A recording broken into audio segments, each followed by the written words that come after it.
चला बघा, आजचा आपला विषय आहे त्रिकोण मोजणे। एक आकृतीमध्ये त्रिकोण आणि त्याच्यामध्ये जे रेषाखंड जोडलेले असतात शिरोबिंदूतून काढून एका या आकृतीमध्ये किती त्रिकोण आहेत हे आपल्याला मोजायचं आहे। आणि त्याच्यासाठी कमी वेळामध्ये आपल्याला लवकर उत्तर काढण्यासाठी काय नेमकी सोपी युक्ती आहे किंवा ट्रिक आहे ते आपल्याला बघायचं आहे।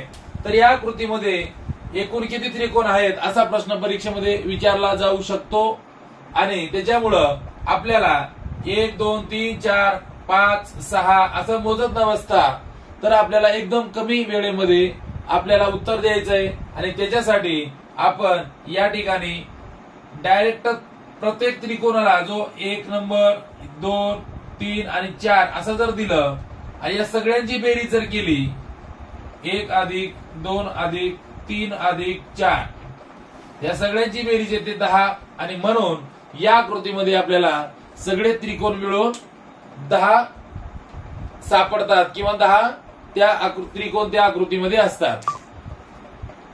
आता त्याच्यानंतर त्रिकोणाचा प्रकार दुसरा बघा आणि त्या आकृतीमध्ये तशीच आकृती आहे परंतु त्याच्यामध्ये थोडीशी काठिण्य पातळी त्याच्यामध्ये आपल्याला वाढलेली दिसते आणि त्याच्यामध्ये आपल्याला त्रिकोण मोजायचे आहेत।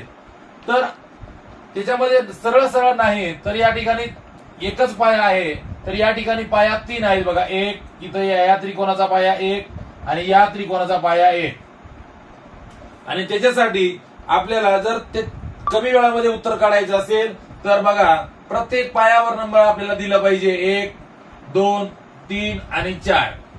पुन्हा इथं हे पाया आहे म्हणून 1 इथं 2 आणि इथं 1 आणि इथं 2 आणि या पहिल्यांदा आपण या पायाची बेरीज करून घ्यायची 1 अधिक 2 अधिक 3 अधिक 4 याची बेरीज झाली आहे 10 आणि पुन्हा या पायाची बेरीज करून घ्या 1 अधिक 2 बरोबर 3 पुन्हा या पायाची बेरीज करून घ्या 1 अधिक 2 बरोबर 3 असे मिळून 10 3 13 आणि 3 16 या त्रिकोणामध्ये आपल्याला एकूण 16 त्रिकोण मिळतील।